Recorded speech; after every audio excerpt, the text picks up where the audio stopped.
네, 지방선거 52일 남았습니다. 자, 가출범한 이 윤석열 정부로서는 꼭 이겨야 할 이 국정 동력을 확보하기 위해선 꼭 이겨야 할 선거가 됐습니다. 윤석열 당선인은 그래서 일 잘하는 정부가 되자 이렇게 얘기를 하고 있다고 합니다. 이야기 좀 들어보시죠.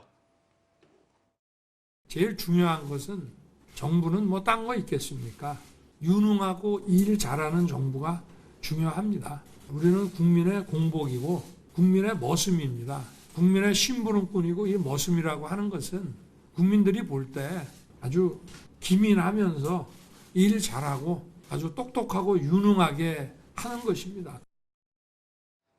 네, 보도들에 따르면 윤석열 당선인이 요즘 비공개 회의에서도 측근들 만나는 사람들마다 인자라는 정부가 되겠다 이런 얘기를 많이 하고 있다. 이런 보도들이 나오고 있습니다. 자, 지금 보면요. 지방선거 얘기를 좀 하자면 구자홍 차장께 여쭤보겠습니다. 중앙과 지역과의 원활한 소통 이걸 원하고 이렇게 앞으로 내세우긴 했지만 네. 사실은 국정 동력을 위해서 지방선거에서 꼭 이겨야 하는 그런 상황인 거죠? 그렇습니다. 20대 대통령 선거 당락이 0.73%, 23만여 표 차이로 당락이 갈리지 않았습니까?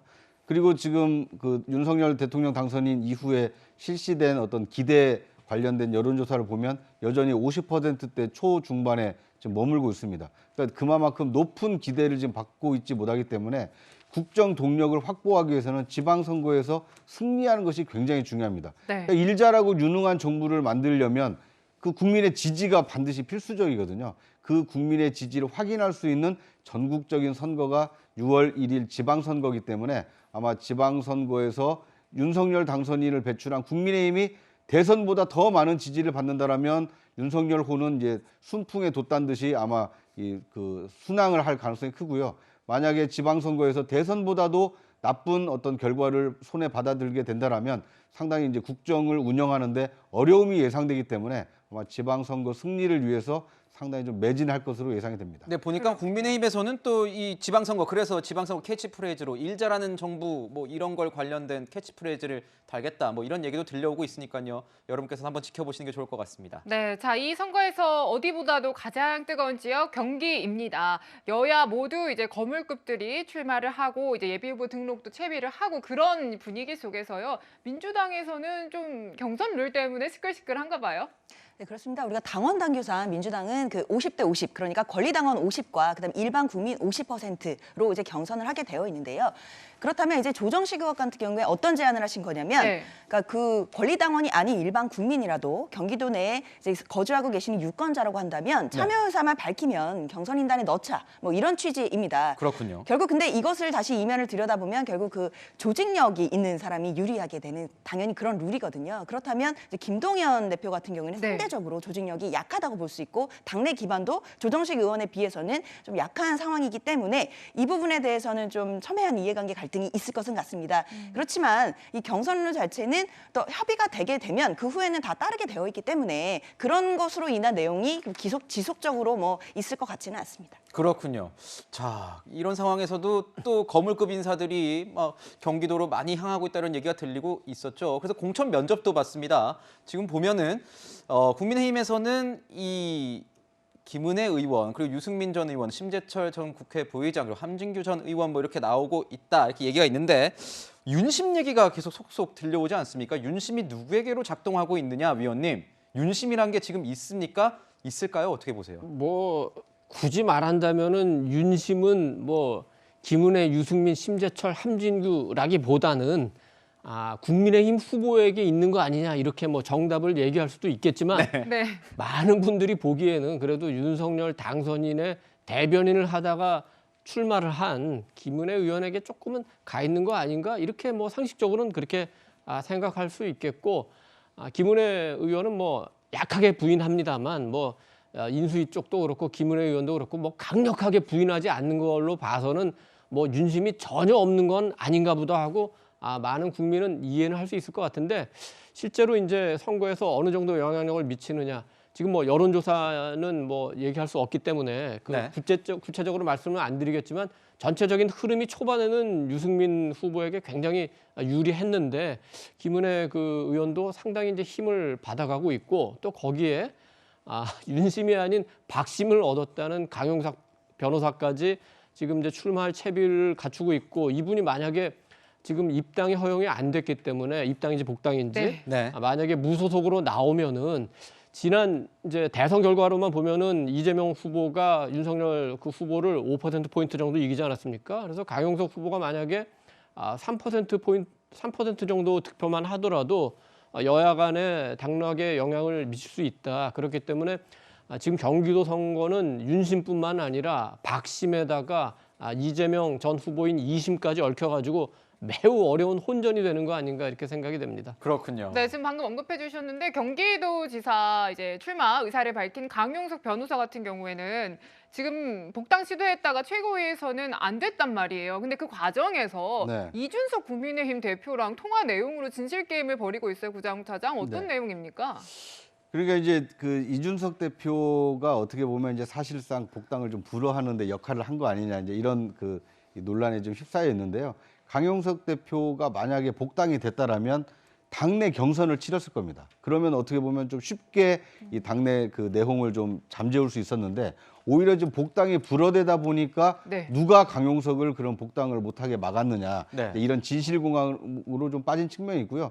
만약에 강용석 그 전 의원이 그 무소속으로 출마를 하게 되면 선거 구도에도 상당히 좀 악영향을 끼칠 수가 있습니다. 그런가요? 그러니까 여야 맞대결 구도라면 어떻게 보면 대선에서는 5%로 좀 그 뒤졌지만 네. 이제 윤석열 대통령이 취임한 이후에 치르지 않습니까? 이제 새 정부에 대한 기대감이 득표에 반영이 된다라면 5%의 열세를 뒤집고 승리할 수도 있다.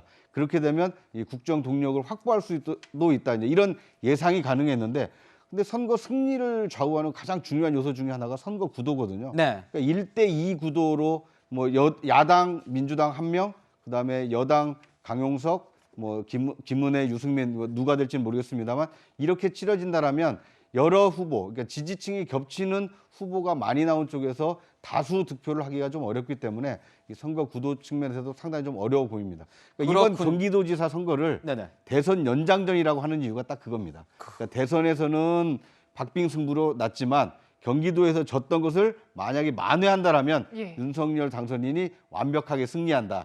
이런 의미가 담겨 있기 때문에 경기도 지사 선거에 대해서 관심이 더 높아지고 있는 것 같습니다. 그래서 일각에서는 대선 결선 투표다 이런 얘기가 나온다는 그렇습니다. 말씀이신 거죠. 자, 지금 보면 서울도 지금 만만치 않습니다. 특히 서울에서는 이 송영길 이 후보가 굉장히 송영길 후보의 출마 선언 두고 당내에서 굉장히 시끄럽습니다. 이야기 한번 들어보시죠. 안 되니까 그렇죠. 명분이 없고 이게 원래 명분이 없으면 어렵잖아요. 게다가 서울시장 선거를 명분이 없는데도 불구하고 경쟁력이 뭐 압도적이다 이런 보는데 경쟁력이 1위도 아니고 명분은 너무 없고 그래서 오히려 당에 분란만 일으키고 게다가 그나마 다른 카드를 찾을 기회를 상실시키기 때문에 대선 패배 책임을 지겠다고 물러난 전 당대표께서도 마찬가지로 후보자 등록을 하셨습니다. 우리 민주당이 과연 대선에 진 정당이 맞는지 반성하고 책임질 자세는 되어 있는지. 자, 지금 박지원 공동위원장 같은 경우에는 어떻게 좀 굉장히 비판 직설적으로 했는데요. 이게 지금 민주당 지도부의 어떤 의견이라고 봐도 되는 겁니까? 단합된 의견이 송영길 의원을 뭔가 비판하고 있다 이렇게 봐도 되는 겁니까? 어떤 지도부의 의중이 누구 한 후보에 대한 뭐 비토 의견이거나 이러지는 전혀 않는 것 같습니다. 그러니까 그 비대위원장으로서 할 수 있는 얘기인 것 같아요. 이제 왜냐하면 이제 민주당의 쇄신과 어떤 반성 이런 것을 핵심으로 두고 있는 비대위원이기 때문에 그렇다라고 한다면 과연 이제 대선에서 패배한 책임이 있는 당 대표가 다시 출마를 한다는 것이 이제 말이 되느냐 이제 이런 얘기도 얼마든지 할 수 있는 것이고요. 그다음에 20대 중반에 저런 좀 젊은 비대위원장이 또 중량급의 어떤 송영길 후보에게 직격으로 쓴소리를 이제 할 수 있는 또 그런 분위기 자체는 굉장히 민주당 내부에서 좀 쇄신을 하고 있구나 또 이렇게 또 뒤집어 생각해 볼 수는 있을 것 같고요. 다만 이제 송영길 후보가 그 이제 처음에도 얘기했던 것처럼 이제 본인이 어떤 불쏘시개가 돼서 당을 위해 희생하겠다 이제 이런 측면에서 좀 서울시장을 도전하겠다 이런 얘기였기 때문에 네. 지금 어느 정도 경선과 관련돼서 민주당 서울시장 후보에 대해서 언론에서도 주목도가 높아지고 있기는 한 것 같습니다. 그렇다면 송영길 후보가 어느 정도 그 불쏘시개 역할은 하고 있는 것 같습니다. 아, 불쏘시개 마중물 역할은 하고 있는 것 같다 이렇게 평가를 해주셨군요. 네, 자 송영길 후보 이런 분위기 속에서 이재명 전 지사의 팬카페에 가입을 해서 이른바 명심에 구애하는 듯한 글을 남기기도 했습니다. 한번 같이 보시면요. 이재명 전 지사에 대해서 어떻게 내가 왜 지지하느냐 이유를 3가지를 또 적었네요. 최고의 지도자, 위기를 기회로 만드는 능력, 경제를 살릴 수 있는 국가 지도자 이런 식으로 표현을 했고 또 오늘 오후에는 국회에서 기자 간담회도 한다라고 합니다. 구자홍 차장 이런 움직임을 통해서 네. 어떻게 좀 이런 당내 비판 여론 수습 가능하겠습니까?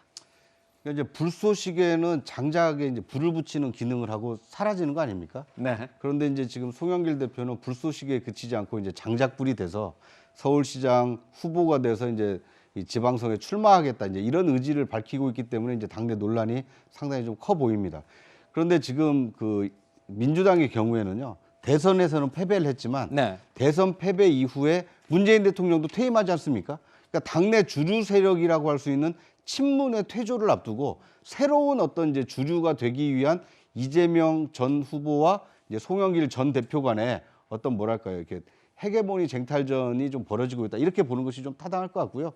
그 앞선 이게 선봉장 역할을 좀 송 전 대표가 좀 하고 있다 이렇게 보는 것이 좀 합리적일 것 같습니다. 그러니까 이것은 어떤 지방선거 승리를 위해서 어떤 자신을 헌신한다기보다는 헌신한다라면 다른 될 만한 사람들을 영입하고 자신은 빠져주는 거 아니겠습니까? 그런데 그런 당내 분란에도 무릅쓰고 네. 하겠다라고 하는 것은 이제 힘의 공백비, 친문이 빠진 더불어민주당에서 신주류로서 이재명 전 후보를 앞세우고 송영길 전 대표가 파트너로서 신주류로 좀 부상하려고 저렇게 노력을 하고 있는 거 아닌가 뭐 이런 해석이 가능할 것 같습니다. 네, 오늘 아침에 보니까 송영길 전 대표의 이 SNS에 서울 시민이 이렇게 되어가는가 보다 하면서 이제 관련 사진들을 좀 올려놓기도 했더라고요. 저희가 사진을 준비가 아직은 안 됐군요. 네, 그리고 이런 상황에서 지금 보면은 이게 당내 역학 구도 때문에 그런 것 같습니다. 자, 민주당의 친문계 싱크탱크 이 민주주의 4.0 여기서 이제 사진을 찍었는데 출마 반대 성명서까지 이제 발표했습니다. 자, 이 사진들이 자 뭘까요? 친문 대 친명 간의 대결이란 해석이 이게 나오는 이유가 이런 입장문들 때문 아니겠습니까? 위원님 어떻게 보십니까? 우선은 그 우리 송영길 전 대표님은 그러니까 서울시장에 이제 출마하시려는 거 아니에요? 그러니까 그게 이제 옳으냐 그르냐를 떠나서 그렇다면 우선은 서울시의 지역구를 둔 의원들 분하고 굉장히 좀 소통을 강화해야 되는데 지금까지는 이제 얘기를 들어보니까 그 서울시 지역구 의원분들 만나서 하는 얘기가 나도 사실은 이제 서울 사람이 다 됐다. 내가 연대 나왔고 그때 학생운동할 때 구속돼서 서대문 구치소에 아마 계셨던 모양입니다. 네. 그리고 그때는 또 일찍 사법시험 합격돼가지고 그때는 아마 서초동에 그 연수원이 있었던 모양이에요. 그리고 또 송파는 우리 처가가 있고 그 정도 얘기하시는데 물론 그것도 중요한 인연이긴 하지만 그게 서울시장에 나올 만한 명분으로 우리 그 서울시의 지역구를 둔 민주당 의원들이 받아들일지 그리고 서울시장에 나오겠다고 하면서 한 사전 작업이 서울시 소속 의원들, 서울시 의원들이 아닌데 전부 경기도 의원들이랑 했어요. 윤호중 비대위원장이 오케이를 하고 김남국 경기도 의원, 정성호 경기도 의원 찾아가가지고 그 설득하고 그리고 이재명 전 경기도지사가 약간 지원한 듯한 모습을 보이고 그러면은 서울시의 지역구를 둔 의원들 보면 아니 그럼 경기도지사를 나가지 왜 서울시에 시장에 출마하려고 하느냐 이렇게 생각하지 않겠습니까? 아마도 이제 송영길 대표 입장에서는 대선을 치르다 보니까 지금 민주당의 당원 구조가 이재명 지사 중심으로 돼 있는 게 사실입니다. 그래서 그쪽을 잡으면은 당원 투표에서는 굉장히 유리하다 이렇게 생각할 수는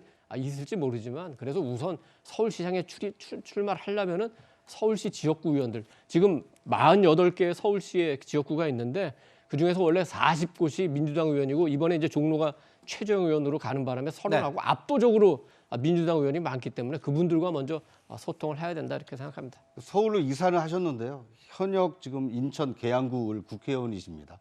그러니까 2년 전에 인천 계양구에 출마하셔서 네. 4년 임기를 채우겠다고 당선하셨고요. 인천 계양구 지역구민들이 보실 때는 상당히 좀 섭섭하실 것 같습니다. 네.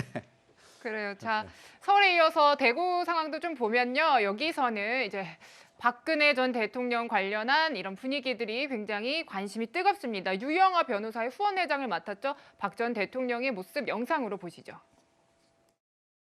유영아 후보는 지난 5년간 제가 가장 힘들고 고통스러웠던 시간을 저의 곁에서 함께 했습니다. 저를 알던 거의 모든 사람이 떠나가고 심지어 저와의 인연을 부정할 때에도 흔들림 없이 묵묵히 저의 곁에서 힘든 시간을 함께 참아냈습니다. 제가 이루고 싶었던 꿈은 이곳 대구에서 유 후보가 저를 대신하여 이루어 줄 것으로 저는 믿고 있습니다. 네, 뭐 아주 공개적으로 유영아 변호사에 대한 지지를 호소를 했고요. 이에 대해서 이제 대구시장에 또 출마한 사람들, 특히 홍준표 의원 같은 경우 굉장히 비판을 하고 있습니다. 그러니까 대구시장 경선 정책 대결 장 아니고요. 대통령, 전직 대통령 파리, 뭐 상식방에 씁쓸한 일이다, 뭐 이런 일들까지 표현까지 나오고 있어요. 박심, 이른바 박심의 영향력 어떻게 될런지도 궁금하고 오히려 갈등이 생기는 거 아닌지도 궁금하네요. 일단 홍준표 의원께서 저렇게 신경 쓰실 만큼 박근혜 전 대통령의 정치적 영향력이 지금도 막강한 것 같습니다. 사실 저 박근혜 전 대통령의 영향력이 지금 또 굉장히 이른 정치적 행보로 나왔기 때문에 국민의힘 입장에서는 이제 건넜다라고 생각했던 탄핵의 강을 다시 마주하게 되는 것은 아닐까, 이 부분이 굉장히 우려될 것입니다. 왜냐하면 유영아 변호사 같은 경우에도 이미 국민의힘의 그 경선 주자로서 대구시장의 경선에 나온 것이고, 근데 그걸 박근혜 전 대통령이 저렇게 지지하는 발언을 하시고 있단 말씀이고, 그다음에 윤석열 당선인도 이번 주에 박근혜 대통령과 어떻게 하면 회동을 할지 이런 얘기들이 나오고 있는 것을 다시 한번 살펴본다면 결국 중도층에게 우리가 국민의힘이 소구하는 방향, 탄핵의 강을 다시 마주하게 됐을 때 그것을 어떻게 처리할 것인지에 대한 또 어떤 고심이 깊어질 것 같습니다. 네, 자 50여일 남았습니다. 지방선거 서울, 경기, 대구 위주로 짚어봤습니다. 세 분 말씀은 여기서 마무리하도록 하겠습니다. 감사합니다. 저희는 60초 뒤에 다시 돌아오겠습니다.